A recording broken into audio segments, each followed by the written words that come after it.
Order. Let the record show that a quorum of board members is present and that this meeting has been duly called and that its notice has been posted in accordance with Texas Open Meeting Act, Texas Government Code, Chapter 551. And with that, we have no community input, and we'll go straight to our information discussion and budget. Okay, thank you. And Mr. Miller will present our budget on behalf of Mrs. Benzai, our CFO, and also Jeff Kohlenberg is here to help answer any questions that you have. Just an update on the status of our 2025-26 budget and then the projected 26-27 budget. The board budget goals, assumptions, and priorities will be discussed, which will be presented for approval at the May board meeting. So I'll go ahead and turn it over to Mr. Miller. Thank you. Thank you, Dr. Engel. As Dr. Engel mentioned, this is an update on 2026 and preliminary information on 27. Can y'all hear me? Okay. So a quick recap of what we're going to discuss tonight would be the 25-26 update, some information on enrollment, 26-27 budget goals, assumptions, and challenges, the 2026-27 preliminary budget, some information on actions we've already taken in terms of revenue increases and expenditure reductions, 26-27 budget timeline, and then the budget priorities, as Karen mentioned. So a brief recap. The budget that was approved for 25-26 showed a $12.5 million deficit. Based on current information on the next slide, you can see that with some additional property value study audits that have come in that increased our revenue, we did have additional enrollment decreases that further reduced or increased the deficit. We had some hold harmless and property value changes that reduced our revenue as well. The current year, SHAR's revenue is down $950,000 compared to what we budgeted. Additional miscellaneous revenue is up $484,000. So the total revenue changes about $2.1 million in additional deficit from the original $12.5 million.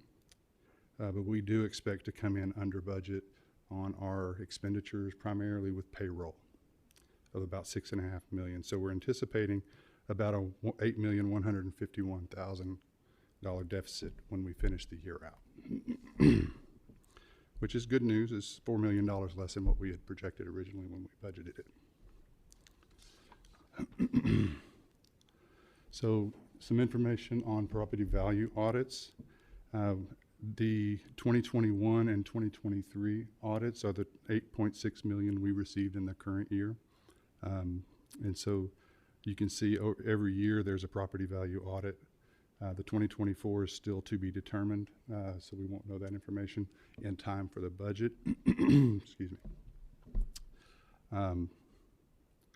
For the state aid, we do have about $6 million drop between 25 and 26 that has had the impact on reducing our revenue, as we mentioned on the previous slide. Also mentioned on the previous slide is our SHAR's revenue. As you can see, it has gone down significantly over the years, especially between budget and actual. We kind of chatted about that this morning, that at some point in the future, if those revenues continue to go down, then it may make more sense to not participate in that program. At this time, I think it's right at $1 million, so it's currently still worth the trouble to do that. But we are continuing to monitor that, but it does have a significant impact on the overall revenue for the year. And she did have, this is for services we provide Medicare eligible students. Federal and state government have reduced or eliminated much of those items.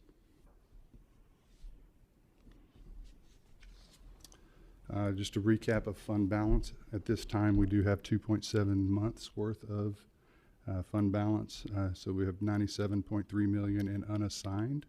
I think the target in the board policy, as she mentioned, was 2 months. So we're in pretty good shape there. So the unassigned one is the one that we really look forward to be at that 2.7 months or two months of expenditures We have approximately 30 million in capital and contingency right now, after being adjusted for reducing the deficit from 12 to 8. We currently had it at 26 million that we've reported to the board every month. So you really reduce that allowance we had for the 12.5 million, and it'll get you to about 30 million we have currently in capital and contingency. For enrollment trends, as you can see, we were a growing district until 2019, 2020. Then, as almost every district in the state experienced with COVID, we had a significant drop. It started climbing again for a couple of years and has since trailed off. That does align with what we're seeing statewide in terms of enrollment trends for all of our school districts. One of the interesting things that we have noted when we met with our demographer recently is that the incoming kinder students compared to the outgoing seniors, the spread between those two has grown over time. Back in 2012-13, the difference was about 86 students. In 25-26, that delta was 817 students. So naturally, as those higher senior classes graduate and your lower kindergarten classes come in, you're going to see that immediate enrollment decline overall. And we are continuing to see that in our projections that we had done from the last demographic. So at some point that'll level out, assuming birth rates stay about the same. We should see some relief from that in the future. On the tax rate history, you can see that our tax rate has declined from compression, and I believe the share of state funding has gone up to accommodate some of that compression, and our INS rate has stayed stable over the last several years.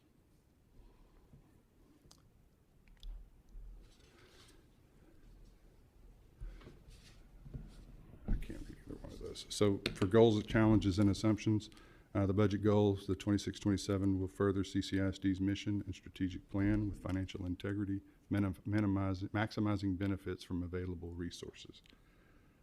The challenges is enrollment, and ADA comes in below projections due to an unknown impact of educational savings accounts, inflationary impact of fuel, which we're feeling that already, property and casualty insurance and other commodities, unknown impact of state funding formula changes from implementation of the new special education intensity tiers. HB2 funding model for compensation increase has shifted the timing and eligibility of raises to the state. Increased difficulty in ability to continue to recruit and retain quality staff. Rising cost of employee health benefits. Potential risk of potential risk of sustainability of current programs in future budget years, and inadequate state funding model to provide quality public education. So budget assumptions for 26-27, manage district's resources efficiently and effectively, including identifying ways to increase revenues and or decrease expenditures to return to a balanced budget by 27-28. Retain the 5% local homestead exemption and maximize 8 enrichment pennies. Incorporate expenditure reduction savings and revenue enhancements. Use a realistic and defined average daily attendance for the fiscal year, assuming an enrollment loss of 1,000 students and the final 25-26 attendance rate. Maintain an adequate general fund balance as defined as 2 months in fund balance in board policy.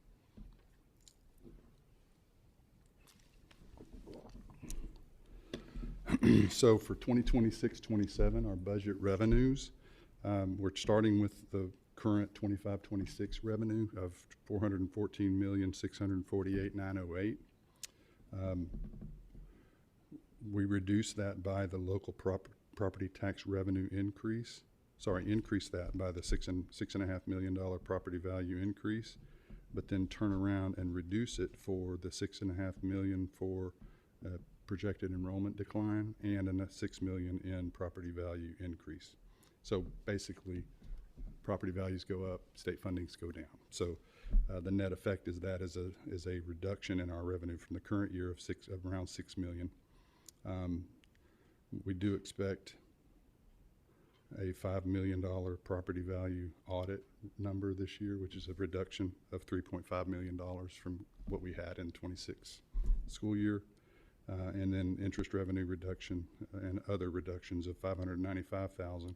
So our preliminary revenue for 26-27 is $404,459,600. On the expenditure side, we start with the 25-26 expenditures budgeted for $429,300,000. We have staffing reductions that will decrease that amount by $5,100,000. But then we increase for security expenses that, based on the new county rate, deputy rates, that would cost us about $600,000, which we intend to find within departmental budgets that have not been finalized by reducing some of those. So the preliminary expenditures for 26-27 are $424,200,000. So with those two projections in mind, we expect a deficit based on current information of $19,740,400 for the 26-27 general fund.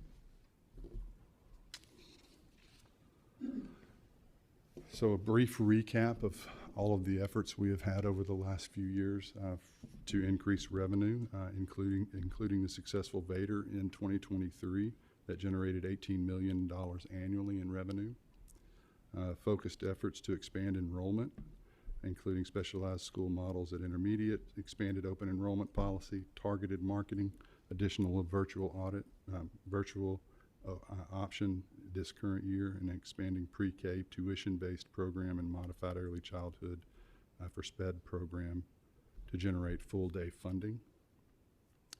Then we've improved attendance rate from 92.9 in 2021-22 to 95%. Pursued state comptroller property value audits annually, tapping into state funding via teacher incentive allotment and prep pre-service program.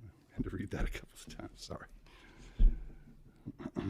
Expanded career and technology courses to generate more funding, modified DEF-ED co-op tuition to allow for eligibility of high-cost funding, evaluated district land ownership and generated revenue through land sales, generating revenue via maximizing investment earnings, implemented CCISD Moves You program, adjusting district fees to align with cost for pre-K tuition and facility rentals, prioritized the legislative priority of high cost of windstorm insurance, with resulting in a $4.5 million state allotment annually. Some of the expenditure actions that we have taken: reduced staff by 70 positions in 26-27, reduced staffing to align with enrollment declines, completed special education staffing study, resulted in staffing efficiencies, reorganized instructional coaching model, modified the process for federal program staffing to ensure the most effective utilization of funds for high needs campuses, reduced staffing by 197 positions over the last 5 years, which has been offset by some significant special ed staffing needs based on need. Secured savings on property insurance premiums via competitive procurement process, achieved significant savings utilizing a long-term electricity contract, which is going to be renewed in three years, I believe, is when we have to bid that out. So we expect some increases associated with that electrical contract. Continued review of technology contracts as we can move forward as well. Ongoing actions, things we're doing now and that we have coming up here in the near future. Efforts to increase funding. We're reviewing methods to capture student economically disadvantaged status to ensure proper classification. Reviewing methods to increase CCMR outcomes, bonus funding. Evaluating impact of future Vader for 9 copper pennies, which would require board and voter approval to receive that.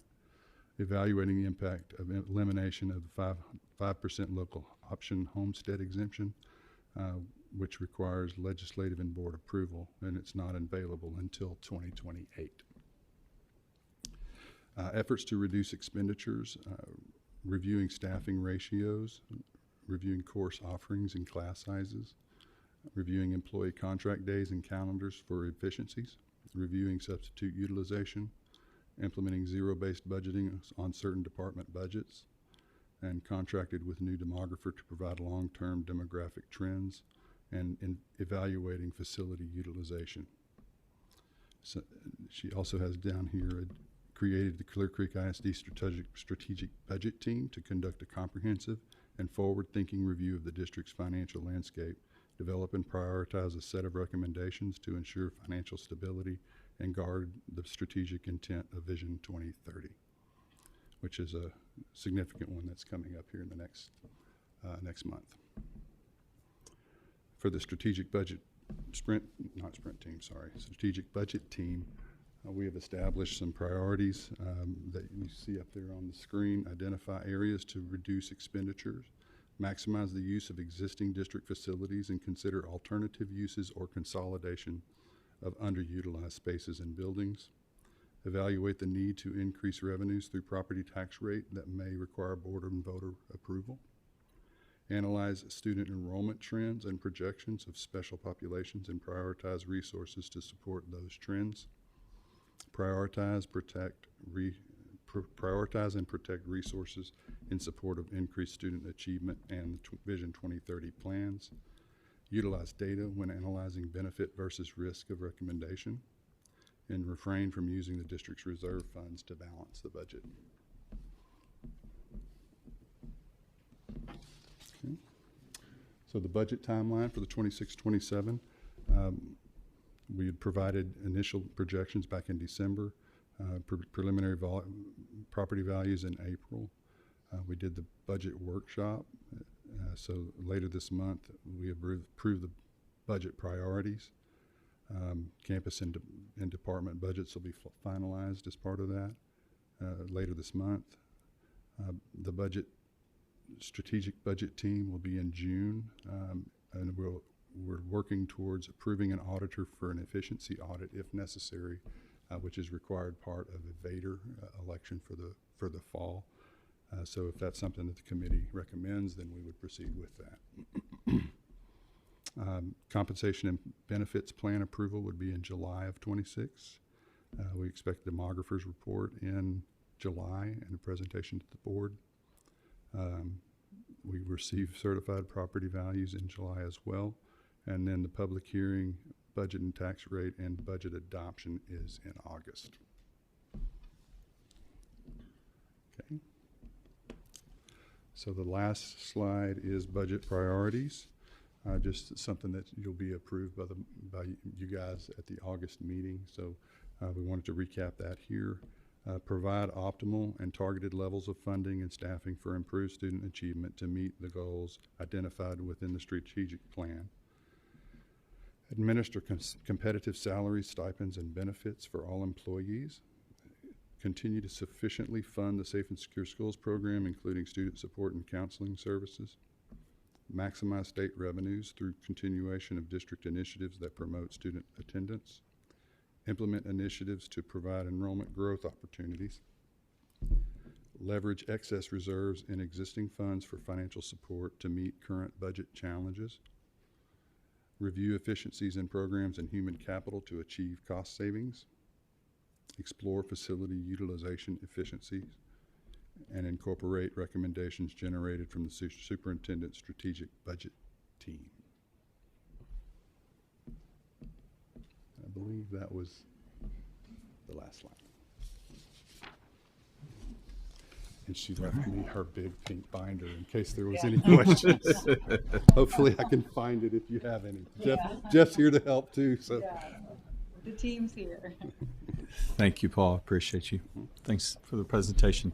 I'll open up trustees' questions, comments.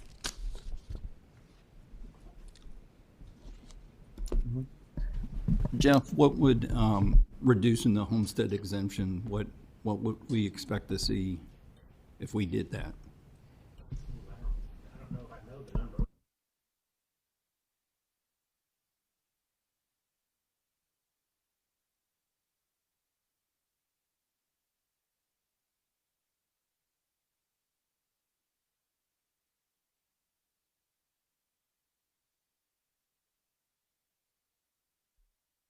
it's been so far off that we haven't really looked, or I haven't looked at it in a long time, because it's not until 2028 that you could do it.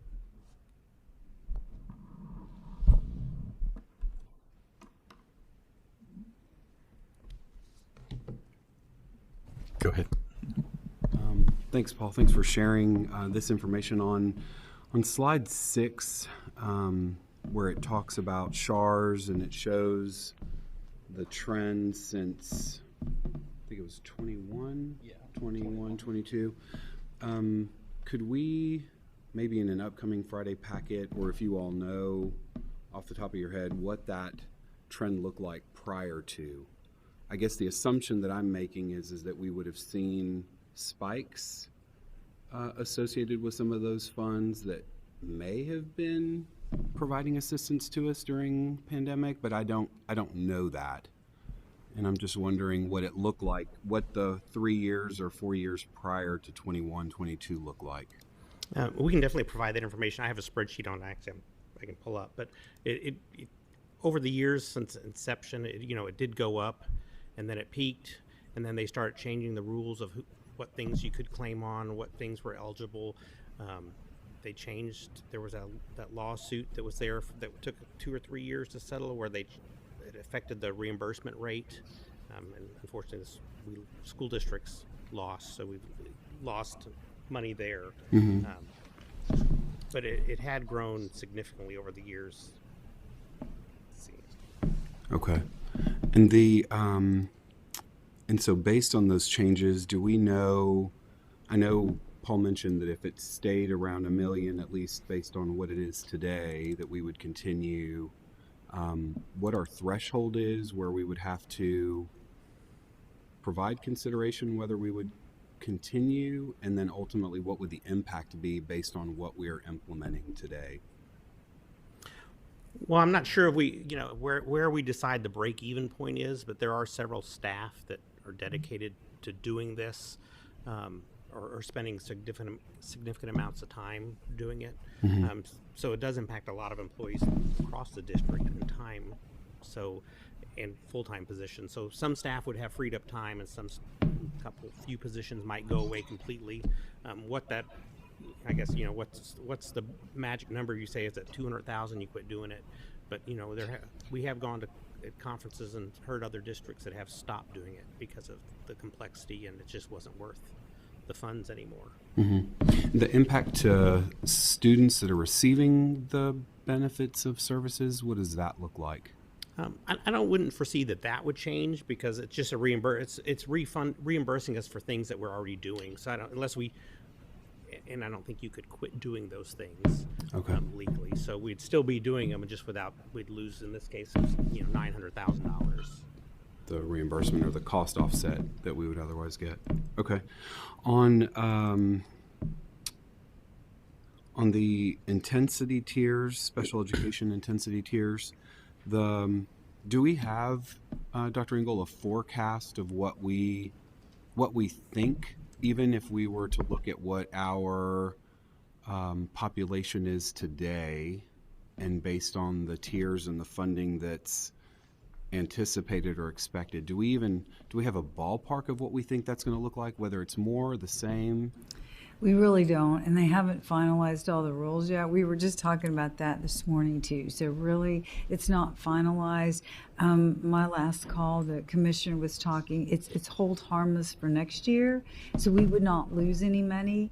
You could gain, but you wouldn't lose. But then the following year, everything will level out, and once all the rules are set in place. So they're still working through all that data collection in order to make sure that we comply with all the rules and all the different coding. So we'll just have to wait and see. So a short answer, we don't know, but we do know we'll be held harmless for a year. Okay. I don't know if other districts across the state have given consideration, but based on complexity around services that we provide already, special education services that are so unique to each child, adding these new tiers seems to me will be confusing to families and to teachers and how we're providing assessment, and then ultimately what the funding looks like. Is there an opportunity for us, as we learn more and as we go along, to provide information sessions for families that are receiving services, so that in the process, if there is a negative impact to the services that they are receiving as a result of the tiers, that we're providing them that information as we go along, and so that they can be aware that these are not district decisions, and these are decisions that are coming as a result of the legislative session and what that looks like. I think the extent over the coming months in advance of the legislative session, our ability to closely link budgetary impacts to what it's doing to staffing, to what it's doing to services, to what it's doing to our fiscal stability in our position, such that if it puts us in a place where we're looking at doing a Vader, if we're looking at recovering additional pennies, if we're needing to do some things that are going to have an impact, I feel like it's to our benefit to make sure that those actions are closely linked to the source where it came from.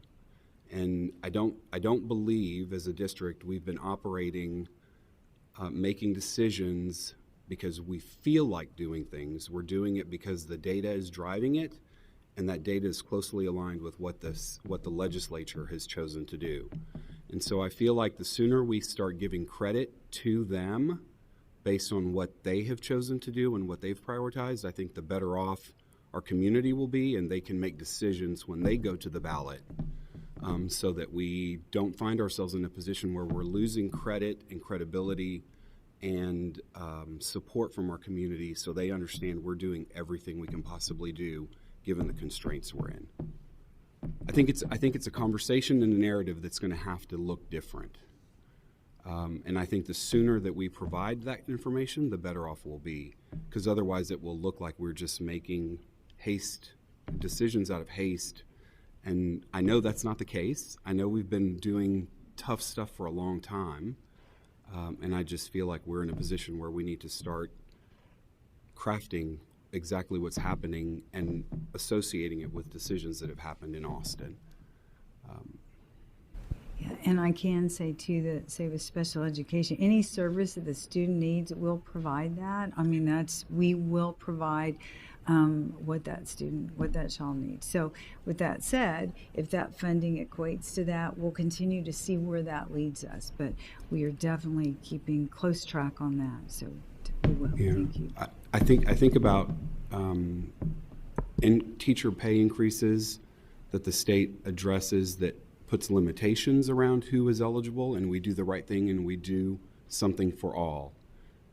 We get state tells us they've doubled the allotment for school safety, and I haven't heard a single instance where a district has said that covered the cost of what is required, and so it puts us in a further challenge. And so now with student services, special education services, these are just all things that will continue to add up already at a challenging time for us. And I think we owe it to ourselves as a board, is my recommendation.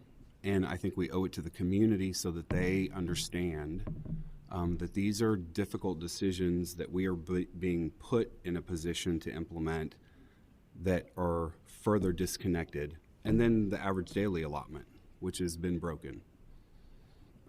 So I just think those are all things that the sooner we start talking about it, the better off that we'll be, so that people are aware of where those decisions took place.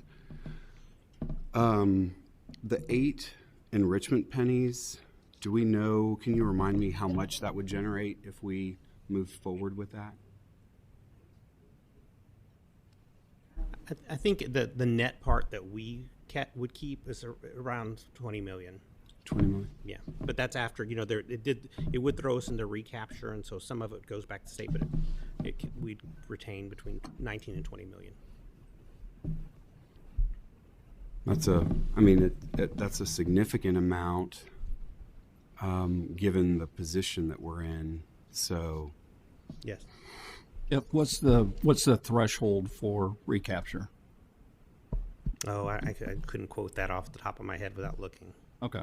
But all 8 would put us in that range, correct? Yes, yes. It was my understanding that any additional copper penny Right. would be subject to recapture. So if we only went for 2, you're still paying, I mean, it's gonna be recapture no matter what. Correct. That's what I remembered. I just didn't know what the total amount was that we would actually realize. On slide 15 and 16, the line items reference things that we have done to either reduce cost and expenses and actions that we've taken. Is it possible maybe for a future, maybe Friday packet, to see what dollar just generally are associated with each of those? Because as we talk about even more difficult decisions that we have to make, I think it's important for us to already know the trade space that we've been in, that we've already operated under, and that ultimately provide everybody an understanding of what additional cuts look like in comparison. Because otherwise, I think the ones that we continue to have to do will feel harder because we've already done so much. And I just think it will be helpful for people to know that, and for us to just to have that understanding. Because I think as we continue to have to reduce and cut beyond efficiency, beyond reorganization, I think at the core there will be impacts to what we're truly able to do that moves us further away from world class. And I think it's also part of the story that we need to connect with decisions that are being made in Austin. So and then I know we had talked previously with our Galveston County colleagues and school boards around in Region 4 setting what the legislative strategy or priorities would be. And just as I was looking at this and thinking about it, I'm assuming, I just don't remember where we landed at one of those last meetings, but the average daily attendance, security, salary increases for all employees, insurance, I think all of those are things that came up. I think they're all important, I think, from this data and from this information based on the position that we're in, but how we can circle back or when we'll hear updates from Region 4. I don't know if you've seen anything. That was TASB driven, right? So that's who we should probably reach out to for that update. That was the delegate, right? Mm-hmm. Yeah, I think that we probably should reach out to TASB. With them, not the region. Yeah. But yeah, we can reach back out too, and I think we do have some of that information. So we'll try to quantify that and get that in a Friday packet. We can. Okay. It's where we are. Okay. Thank you.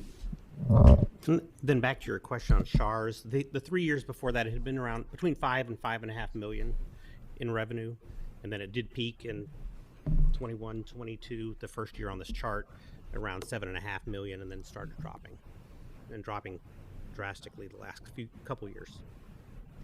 Okay. Okay. Thank you.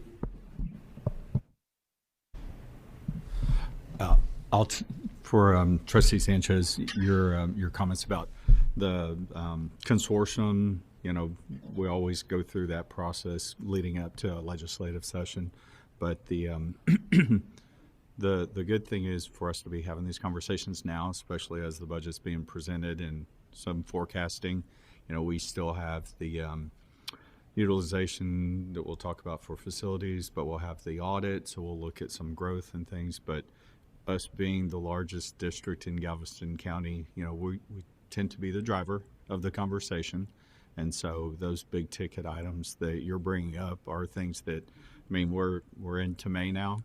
The delegate meeting will happen in September. So to have those conversations leading up to it so that this summer going into it, we can already have who our representative is, have those conversations. And then for the consortium discussions, I think we normally start doing that in October. So we'll start working on our list and get the chambers and BAHEP and local elected officials in on those conversations. So, okay. Anyone else? Any other discussions, conversations? Anything else? No, we're good. Okay. All right. Thank you, Mr. Cohenberg, and thank you, Mr. Miller. And so we'll move on to the, the bus? Yes, buses. Texas Senate Bill 536 requires 3-point seat belts on all buses unless the board determines that there are budgetary constraints or warranty impacts that would prevent retrofit or replacement. So Transportation Director Tammy Pickett and Paul Miller is kind of there along with her to provide information on our current compliance with this new legislation and recommendations for future compliance. Good evening. I apologize that I have to go after our last presenter with this, but I just want to bring up Senate Bill 546. It requires 3-point seat belts for students and drivers. It applies to district-owned and contracted buses, eliminates prior model year exemptions.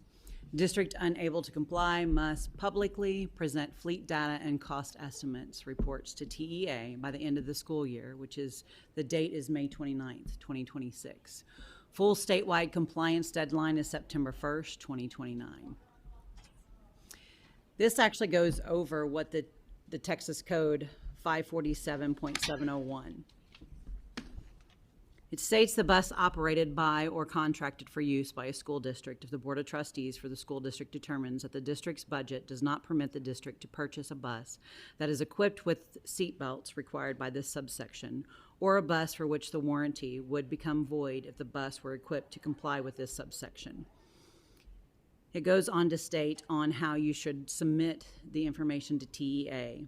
The number of buses operated by or contracted for use by the district that are not equipped with seat belts, that are equipped with 2-point seat belts, that are equipped with 3-point seat belts, and the estimated cost of the district to equip with the 3-point seat belts. Each bus operated by or contracted for use by the district that is not equipped with 3-point seat belts as required by subsection. Our current fleet status is as follows. The number of buses not equipped with seat belts is 123. This is 41% of our fleet. The number of buses equipped with lap belts, which is the 2-point seat belts, is 21, which is 7%. The number of buses that we have equipped with 3-point seat belts is 156, which is 52%, totaling 300 units. The breakdown, our gen ed routes is 120. 90 of those have 3-point seat belts. 30 is no seat belts. Special education buses, we have 53 routes, 47 is 3-point, 6 is with lap belts, integrated seats. Spares is 66. Of those, we have 18 that are 3-point seat belts, 14 that are lap belts, and 34 that are no seat belts. Trip buses, we have 55. Of those, we have 1 3-point seat belts, 1 lap belt, and 53 no seat belts. Our training buses are 6 that have no seat belts. The total to retrofit is $5.3 million, over $5.3 million. But the vendor will not include a warranty for seatbelt retrofits.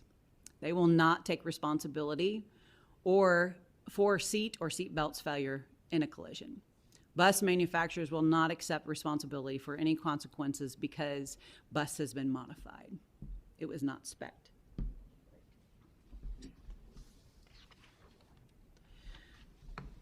The next slide actually goes off the background. The background, we have 144 units. Currently subject to Senate Bill 546, seatbelt retrofit requirements. Retrofitting older buses is not recommended due to age, cost, and limited warranty value, if any. Recommended strategy, continue the 12-year replacement cycle rather than retrofitting aging units. align safety upgrades with planned capital investment. Replacement plan, 97 buses currently qualify under the 12-year replacement cycle by the time 2029 hits.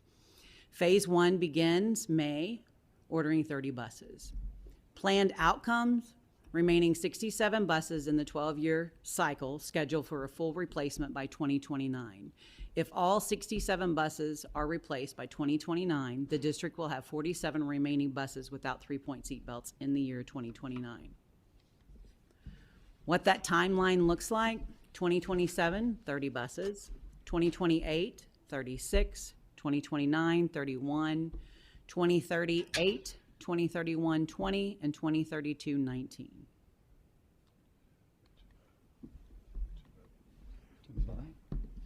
Sorry.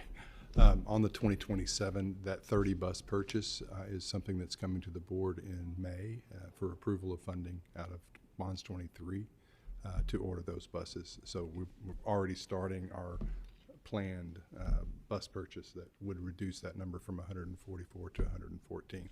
So the year we would order and fund those is 1 year prior to what you see up there.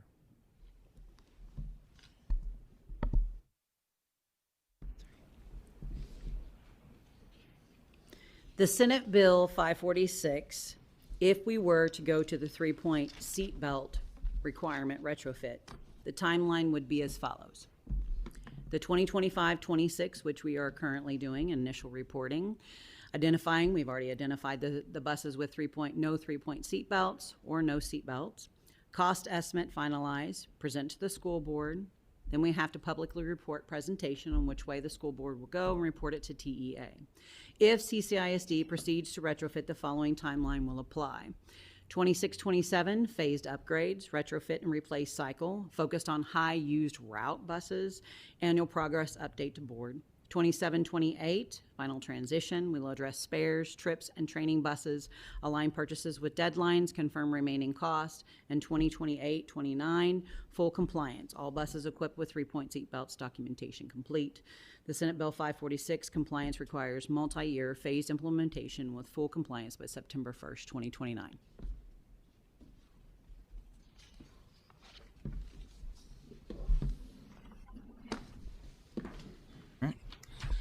Thank you very much. All right, I'll open up. Questions, go ahead, Mr. McKay. Yeah, in bonds 2023, how many buses did we budget for in that bond?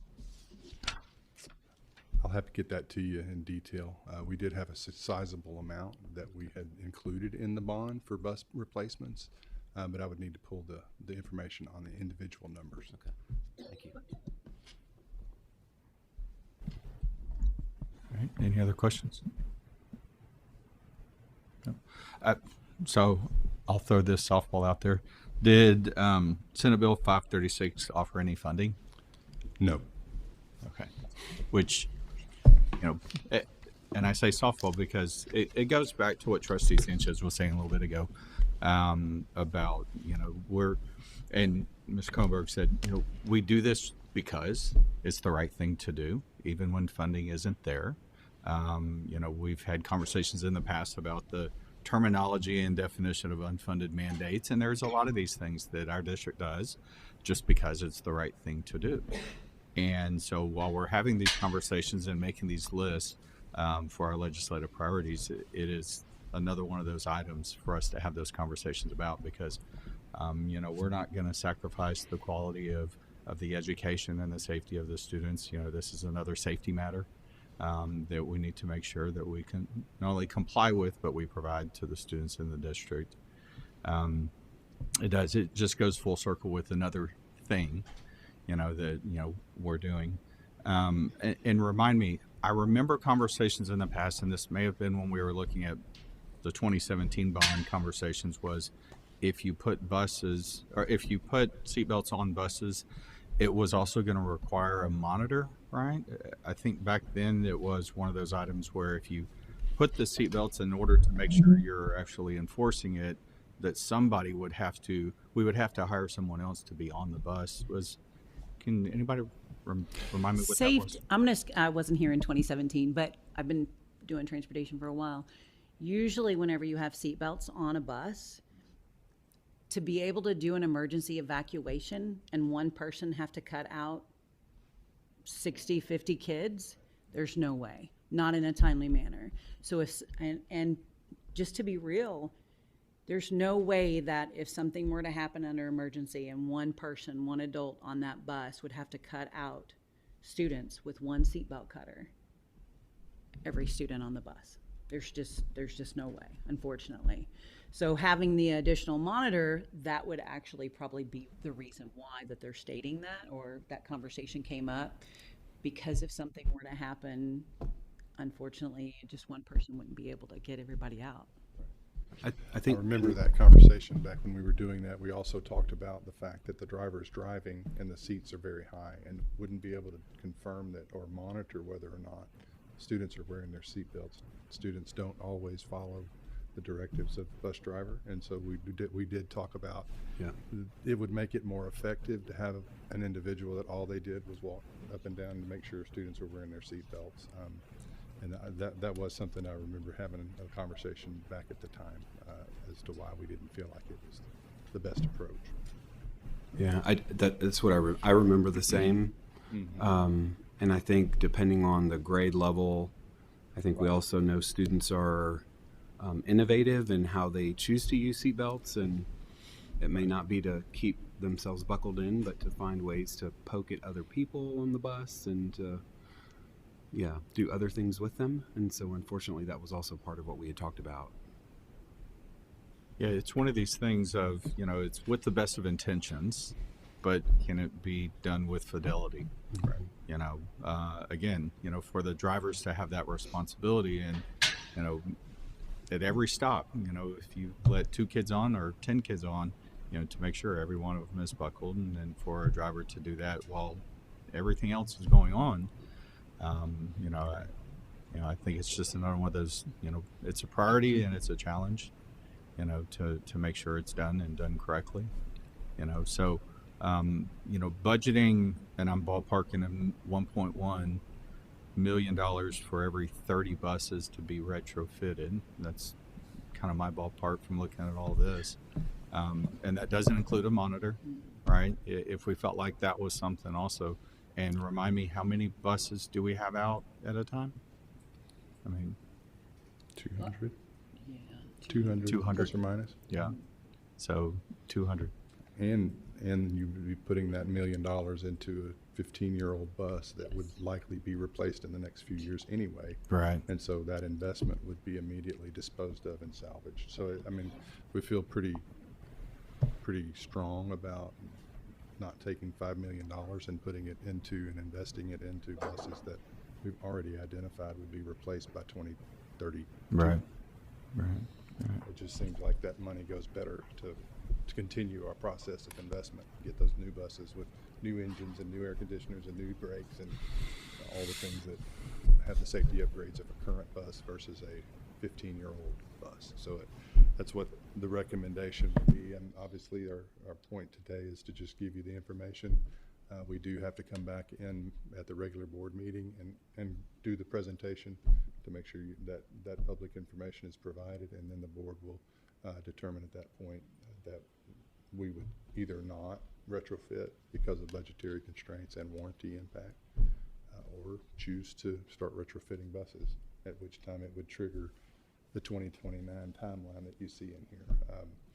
We would still need community support for bond programs in the future to achieve this replacement cycle, because those buses are expensive and they're continuing to go up.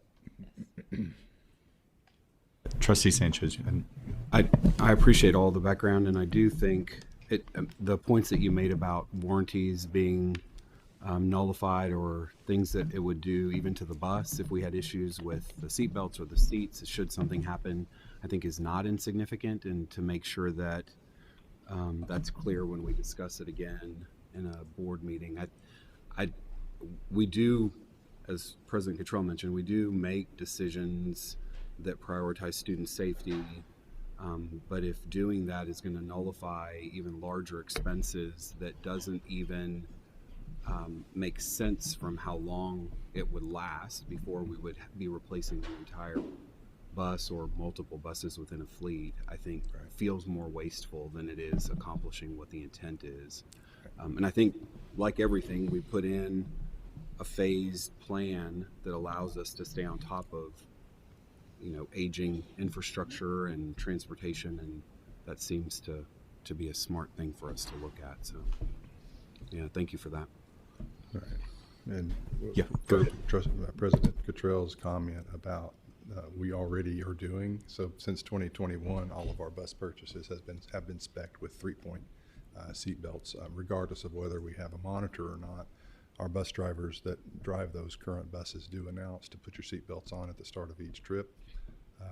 Hopefully, students do that and utilize them. Yeah. Yeah, science. What's that? And we have signs in the buses And signs. as well. Yeah.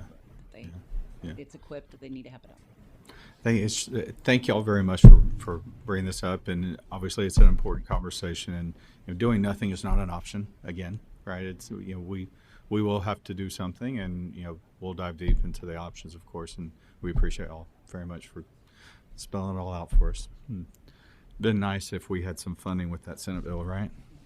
So, all right. Okay, thank you all very much. All right, we ready? Next item. Okay, thank you all. All right, next item on the agenda is our consent agenda to approve the Human Resources Report.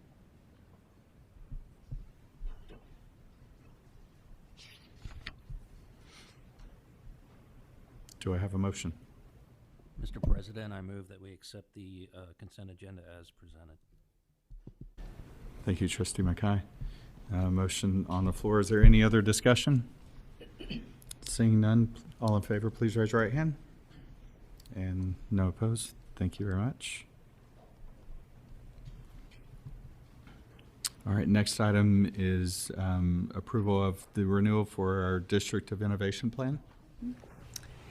So thank you. So Texas Education Code permits school districts to develop District of Innovation plans to become exempt from various state requirements. The first CCISD District of Innovation Plan was adopted in November of 2016. In November of 2021, the second plan was approved, and it ends on October 31st of this year. The proposed CCISD 26 to 31 District of Innovation was approved by the DEIC Committee, District Education Improvement Committee, at a public meeting on March 18th, 2026, and posted on the district's website on April the 2nd.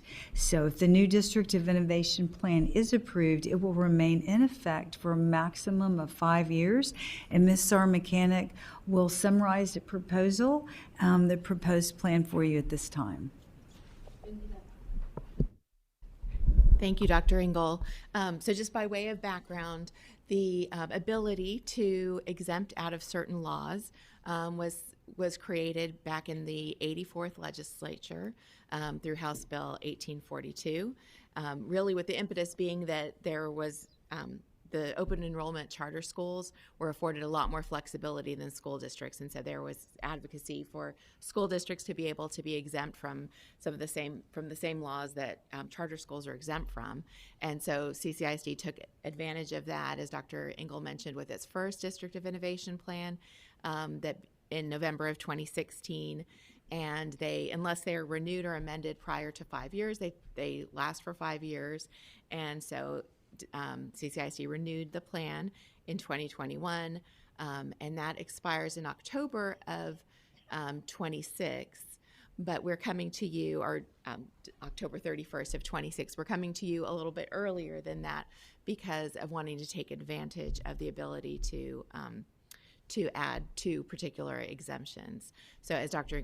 Engel mentioned, the DEIC did unanimously approve this proposed plan at a public meeting on March 18th. And then it was brought to the Board Policy Committee for consideration and then posted on the website. It is a requirement by law that the District of Innovation Plan be posted for 30 days on the district's website prior to board adoption. And there's the opportunity for the public to provide feedback, and we've had no feedback or input about that. And so here's just a review of what this proposed plan for the next 5 years proposes to do is to maintain these particular exemptions, the first day of instruction exemption that allows us to begin school prior to the fourth Monday of August. School day interruptions and minimum attendance exemption that doesn't require us to strictly adhere to the 90% attendance rule, seat time, and gives us some flexibility there. So like, these are things that we have done for 10 years. The student-teacher ratio, class size exemption, the 22-to-1 requirement in pre-K through second grade, that those waivers are still brought to the school board, but not to TEA through this exemption. And then the district level planning and decision making and campus level planning and decision making exemptions enable the district to follow its strategic planning process rather than the more mundane requirements that are in the education code. So we've taken advantage of those exemptions. The educator certification requirement exemption for the hard to fill areas, teacher mentors to allow teachers to serve as mentors prior to 3 years if they really are exceptional teachers who would be good mentors, and then exemption from the annual teacher and administrator appraisal requirement to allow less than annual appraisal in order to allow appraisers to focus on the employees who need more coaching and assistance, and to allow those exceptional teachers to waive annual exemptions, appraisals, sorry. And then the exemptions that have been removed from this proposed plan are all a result of the legislature. Every 2 years, the legislature will identify particular exemptions that are no longer on the table. And so the legislature said that nothing in Chapter 37, which addresses school discipline, is available. So that's why the removal of unwanted visitors and campus behavior coordinator designation, we're no longer able to take those exemptions. And then the virtual school K-12 was the law that required us to go through the Texas Virtual Schools Network in order to do virtual school, and that law has been repealed. So we no longer need to be exempt from a law that's been repealed. And so the plan proposes 2 new added exemptions for probationary contracts and grievances. So under Chapter 21 of the Education Code, teachers new to the district are generally given 3 years on a probationary contract. And that's really relevant because teachers on a probationary contract don't have the same due process protections that teachers who have term contracts have. And so they can be terminated at the end of the school year in the best interest of the district rather than the good cause standard that applies to term contracts. There's an exception to that rule in the education code for teachers who've taught in public education for 5 of the preceding 8 years before joining the district. And this plan proposes exemption from that so that we can have 3 years of a probationary period for any employee who's new to the district, regardless whether they taught for 5 of the preceding 8 years. It also enables us to consider extending a 4th year probationary contract to an employee after 3 years if it's doubtful as to whether they should be extended a term contract. And so that just could result in additional retention and ability to coach and work with employees. So that's why we're seeking exemption from the probationary contract statute. And then grievances. This past legislative session, in the 89th session, Senate Bill 12 was passed, which made lots of changes to the grievance processes and significantly tied the hands of the school district to be able to timely process grievances and have them resolved at the lowest level, because it does allow grievance to add additional information at any stage in the process. It expands the timeline for filing grievances to 60 or 90 days from when something occurred. And previously, we had used a 15 district business day timeline because the sooner somebody files, the more administrators are, to be able to investigate and address an issue. And the statute also changes the timing to calendar days, which is very difficult for us to deal with because when we're closed over winter break or over spring break, those calendar days keep ticking. And so we're seeking exemption from those grievance procedures in order to be able to go back to the policies that we had previously that really did enable us to efficiently and timely resolve grievances well. So that's in a nutshell what this new District of Innovation plan is proposing. Are there any questions? Thank you, Layla. All right, I'll open it up for any questions, comments. Anything? Go ahead. Layla, you mentioned the grievances, specifically the calendar days, but so were we then looking to request an exemption from allowing additional items to be submitted through the process, or that has to be allowed? So we're seeking exemption from the state's mandated grievance procedures, and then we will work out through policy committee specifically everything that we do or don't want to retain. So we have a policy committee scheduled for Wednesday and have draft red line language, essentially taking us back to the policies that we had prior to Senate Bill 12, because it had really functioned very well for many years. And so that will be the proposal, but that will be a conversation at policy committee and certainly to the board. So if there are pieces of Senate Bill 12, things that were changed that we would like to retain, we certainly could still retain those. But by approving this District of Innovation plan, it tells the state that the board has given us the flexibility to pick and choose which provisions we want to keep or not. Okay, thank you. Thank you, Trustee Sanchez. Any other questions, comments? Anyone? I'll add this to it that this was one of my first-ish votes when I got elected on the board. And so a few months ago, I had brought up to Dr. Engel that aren't we coming up on that renewal thing? So it's, it was one of those things that I was very proud of with, us being able to be a District of Innovation, have that designation, and about local control.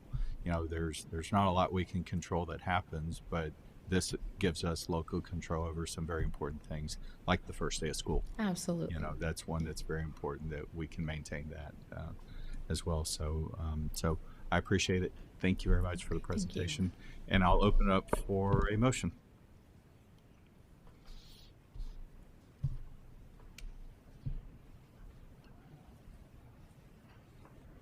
Mr. President, I move the board approves the renewal of the Clear Creek ISD District of Innovation Plan. All right. Thank you, Trustee McKay. All right, motion is on the floor. Any other discussion? None. All in favor, please raise your right hand. All right, and no opposed. Thank you. All right. And the next item on the agenda is for a closed session. It is 6:03. The board will now move to a closed session as authorized by the Texas Open Meeting Act concerning purposes permitted by the specific Texas Government Code sections listed on the agenda.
first item on the clerk's preference, recommendations for elementary principal. Mr. President, I move that the board approves the superintendent's recommendation for Ms. Kimberly Fernandez for elementary principal. Thanks, Trustee Cunningham. All right, the motion's on the floor. Any other discussion? Seeing none, all in favor, please raise your right hand. All right, no opposed.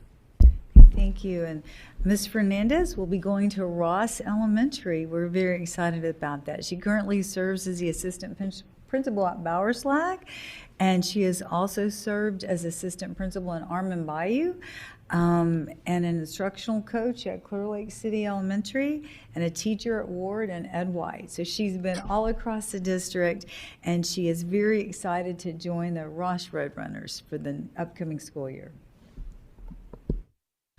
Thank you, Dr. Engel. All right, next, elementary principal recommendation. Mr. President, Trustee Sanchez. I move that the board accept the superintendent's recommendation to approve Ms. Pamela Baggett for elementary school principal. All right, thank you, Trustee Sanchez. And motion on the floor. Any other discussion? Seeing none, all in favor, please raise your right hand. All right, and no opposed. Thank you. Okay, Ms. Baggett currently serves as the assistant principal at North Point Elementary, and she will move to principal. She has spent a little over 18 years as teacher, instructional coach, assistant principal, and she will now move into that head principal role. Thank you. Anything else we would like to add for elementary? Yes, thank you, President Cottrell. We do have a change in leadership that we've discussed that we would like to share.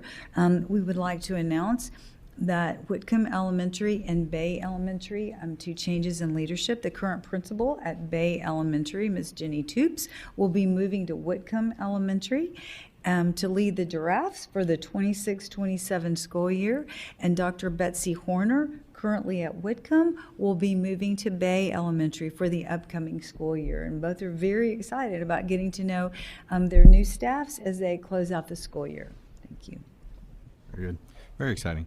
All right, and next item, recommendations on high school principal. Mr. President, Yes, Mr. Cunningham. I move that the board approves the superintendent's recommendation for high school principal, Miss Erin Schmidt.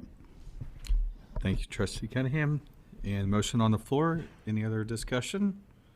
Seeing none, all in favor, please raise your right hand. All right, and no opposed?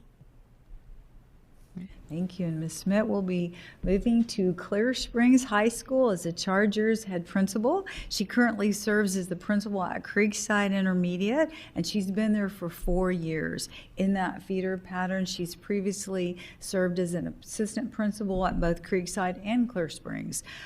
She has a mathematics degree, and she's been a mathematics instructional coach at League City Intermediate as well as Westbrook. And she's even taught at Clear Creek High School and been a soccer coach. So a lot of deep connections to the district, and really a part of that Charger community with a full feeder from Creekside. And she's looking forward to moving to Clear Springs High School for the upcoming school year. Very good. Very exciting.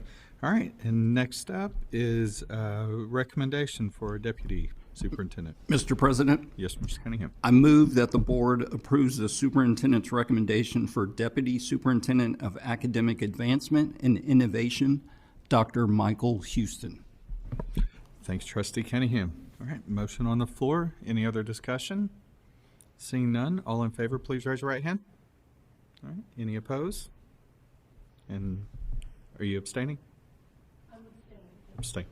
Okay, so we have 4-1 abstention. All right, so motion passes. And Dr. Engel? Thank you. And Dr. Houston currently serves as Deputy Superintendent of Instructional and Administrative Support in Channelview ISD. And prior to that role, he served as Assistant Superintendent for School Leadership in Channelview. Dr. Houston began his education career in Clear Creek ISD. He was a math high school teacher and coach at Clear Creek, Clear Springs, and Clearview High Schools. He became an assistant principal at Creek, and he was a principal at both Clearview and Clear Springs High School. So he has a lot of connection to our community, and he still lives in Clear Creek ISD. As a matter of fact, his oldest son is set to graduate from Clear Falls 2 weeks from tomorrow. So excited to welcome Michael back home. Thank you. Thanks, Dr. Engel. All right, and congratulations to all those named. And at 6:59, I call this meeting to an adjournment. Thank you.